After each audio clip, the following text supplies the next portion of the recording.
Autoline Daily is brought to you by Borg Warner, feel good about driving. Bridgestone, your journey, our passion. Dow Automotive Systems, improving durability and increasing design flexibility with Betamate structural adhesives at dowbetamate.com. And by Hyundai, new thinking, new possibilities. Hello and welcome to a brand new Autoline Daily.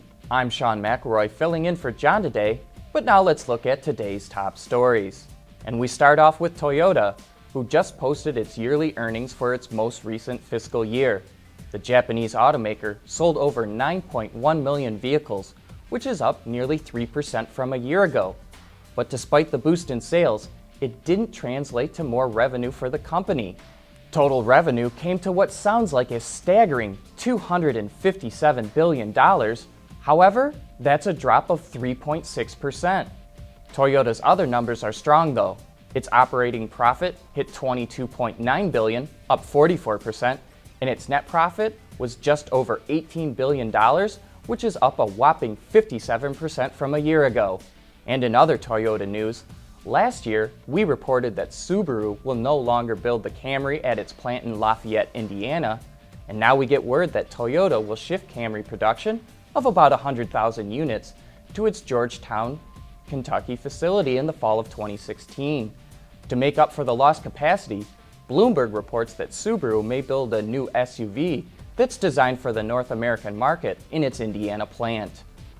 Earlier this week, we reported on the details of Fiat Chrysler's 5-year plan, but we also found some of Sergio Marchionne's off-the-cuff remarks to be just as interesting. For example, he dissed the aluminum F-150 that Ford is coming out with, saying the turbo diesel they have in the Ram pickup already gets better fuel economy than the aluminum F-150 will. And he went out of his way to criticize Nissan, and I quote here, "The Nissan GTR will never sell. It's just a weird thing," end quote. And he went on to say that trying to make Nissan a premium brand will never work. It's kind of rare to hear a CEO of one car company attack the products of another car company. But that's what makes it so fun to cover what Sergio is saying, because he'll say what's ever on his mind.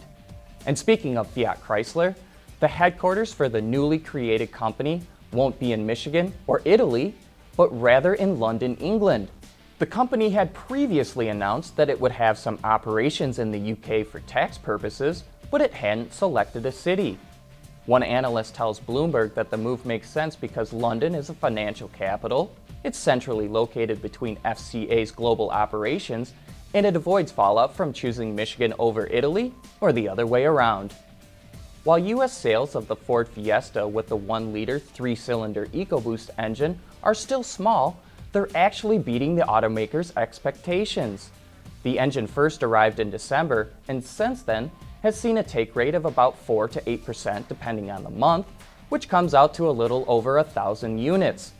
Ford feels that number could go higher, but one thing holding the engine back is a lack of supply. Most dealers don't carry them on their lots, so customers have to special order them, and all the engines come from Germany. Not to mention that the refreshed Focus that's coming out this fall will use the engine as well. But I hope Ford is able to get the supply issue sussed out, because after driving the vehicle myself, I was really impressed by the refinement and performance thanks to all the technology that's been crammed into the engine. This is not the 3-cylinder engine of 15 or 20 years ago, and I think most people would have a hard time telling they're even driving a 3-cylinder vehicle. Coming up next, a look at future interior trends.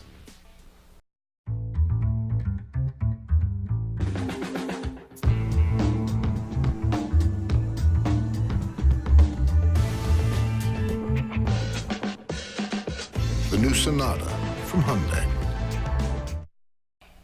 On Autoline this week, the topic is all about interior car design. In the following clip, our panel of experts share some of the cool new trends they see making their way into cars in the future. So in the new S-Class that we just launched, we actually have both on the door panel and on the center console heated armrest. And it's that warmth that you get when you come into the vehicle. So as you're waiting for that HVAC to warm up when it's in Michigan this year, when it's minus 30 most mornings it seems, those things heat up much faster than your HVAC can catch up in. It gives you that initial warmth, that radiant heat that's very relaxing and soothing as your HVAC comes up. So the more that you can incorporate warmth into those touch surfaces, primary touch zones, I think it's a benefit for consumers. Pat, what are some of the cool things that we should be on the lookout for? I'm going to use the warmth and comfort thing, but the lighting in the vehicles now is really going to another level with the ambient lighting and the different colors. One of the things that we talked about, the stitching, and how stitching has really evolved in the vehicles into entry level all the way up. And we're looking at the lighting of the stitching. So when you kidding. So that you actually would see the individual stitches with the light, the ambient light behind it. So that's a pretty exciting technology. I think is again, when you get in your vehicle as you're waiting, that the experience becomes, wow, it grabs you. And who's the one, was it Bentley? I'm trying to remember now, has done a headliner that almost looks like stars at night. So some cool stuff. So Helen, what should we be on the lookout for? I know you can't talk about future products. These guys can. They're selling it. I know, I'd love to, but I wouldn't have a job. At the moment we're working, actually, because I've now moved into the GMC, so we're actually looking across the whole portfolio of GMC and looking where we can raise the bar even higher on the GMC, especially with the real materials, making sure that we've got it core across all the GMCs, the real materials and the finish, fit, the stitching. We really are working on how we keep GMC above.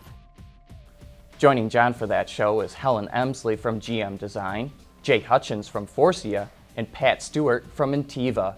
As always, you can watch that entire discussion right now on our website, Autoline.tv. But that's a wrap for today's show. Thanks for watching, and go out and have a great weekend.